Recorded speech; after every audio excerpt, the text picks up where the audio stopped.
Hey, what's up, everybody, and welcome to my 3 Takeaways episode from the Ted Baxter interview that I posted this past Monday.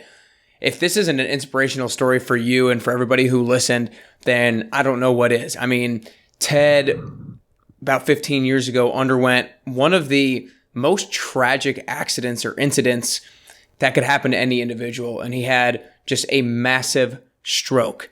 It took him absolutely forever to be able to recover from it to get to the point where he is today. And if you know anything or know anybody about recovering from a stroke, usually never do they come even close to what Ted has gotten back to. And it's such an inspiration. His book is unbelievable. You need to get his book, Relentless, How a Massive Stroke Changed His Life for the Better, because the main reason it changed his life for the better is it put things in perspective for him, and he really changed his priorities. And now has this mission to be able to spread the awareness of a stroke and of aphasia. And if you haven't listened to the episode yet, make sure you go back and listen to it. But I also really want you guys to get his book, Relentless, because the story in there is so inspirational for how he's gotten knocked down, but he continues to get back up. And I'll talk about that in just a little bit. But we all dramatize our own negative incidents that happen to us so much.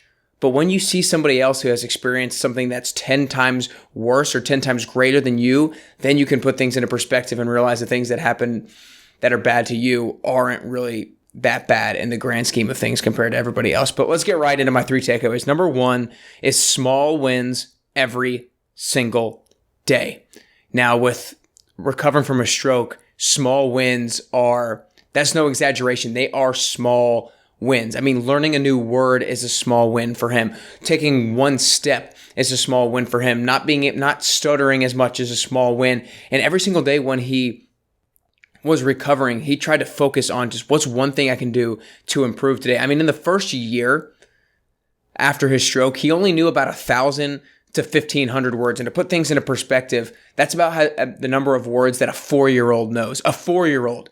And he knew that at this seasoned age. I forget exactly what his age was when he had the stroke, but 1,000 to 1,500 words within the first year of having had the strokes. So that's one step at a time. And then after he had the stroke, he also tried to take steps to go on a treadmill, and he would just have to start taking it slowly and slowly and slowly. And prior to the stroke, he had been somebody who was in phenomenal shape, so he knew what it was like to be in this great shape. And now he's someone who struggles to just get on the treadmill, so he had to break it down and do small wins to keep himself motivated throughout the entire journey of recovery. Number 2 is never quit.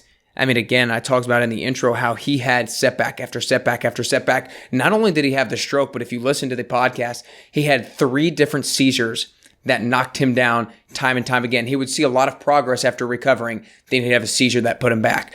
And then he would have more progress, then have another seizure, more progress, and have another seizure. But he never quit. He always kept it within himself that I'm going to be the person who overcomes this. I'm going to be the person who overcomes the stroke, who battles aphasia, and who can spread the message about it. And so there's so many different instances where he backed up that never quit mentality. He even tied his arm behind his back one time. So he was paralyzed kind of on the right side of his body more than the other. And he tied his left arm behind his back so that he could force himself to pick up his coffee mug with his right arm. And he did that for hours. He tied it behind his back, and he told his wife, he's like, do not untie this for me. I need to be able to do this with my right hand. And it took them about 4 attempts, 4 different days that they tried it until he finally was able to pick up that coffee mug. But he never quit. He never gave in to the failures that he was having.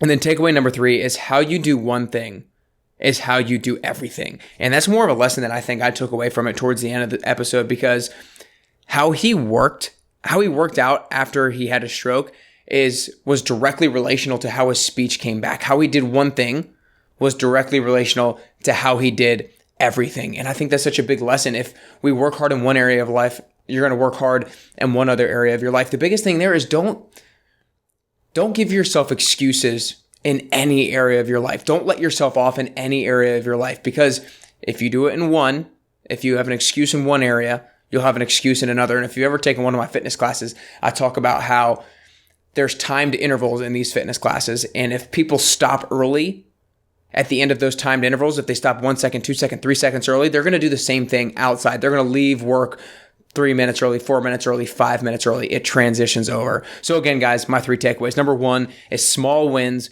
every single day. Now, not all of you out there are recovering from a stroke, I hope.